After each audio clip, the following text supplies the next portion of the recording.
சத்துரு செய்கிற மிகப்பெரிய தந்திரத்துல ஒரு தந்திரம் என்னன்னா, அவருடைய வழியை விட்டு நம்மை மாற்றுவது.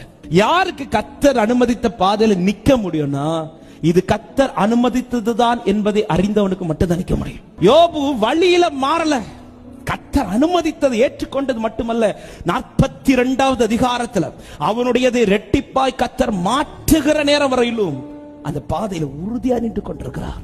அதை தடுக்கிறதுக்கு சத்துரு துடி துடித்து உங்களை ட்ராக்க மாத்த நினைக்கிறான். கர்த்தருடைய வார்த்தையை நம்பி காத்திருக்கிற தேவ பிள்ளைகளுக்கு சொல்றேன், வார்த்தையை தந்து தந்து பலப்படுத்தி நீ இப்படி இருன்னு சொல்லி ஆண்டவர் உங்களை உட்கார வைக்கிறார்னா அதை தாண்டி இன்னொரு ட்ராக் போயிடாதீங்க. இது சாத்தானுடைய மிகப்பெரிய தந்திரம். ஆதாம் இருக்கிற இடம் தெரியாதா? தெரியும். ஆனாலும் கேட்கிற, ஆதாம் நீ எங்க இருக்கிறான்னா ஒரே வார்த்தை, அவருடைய பார்வைக்கு முன்னாடி ஆதாமுடைய முகம் இல்ல.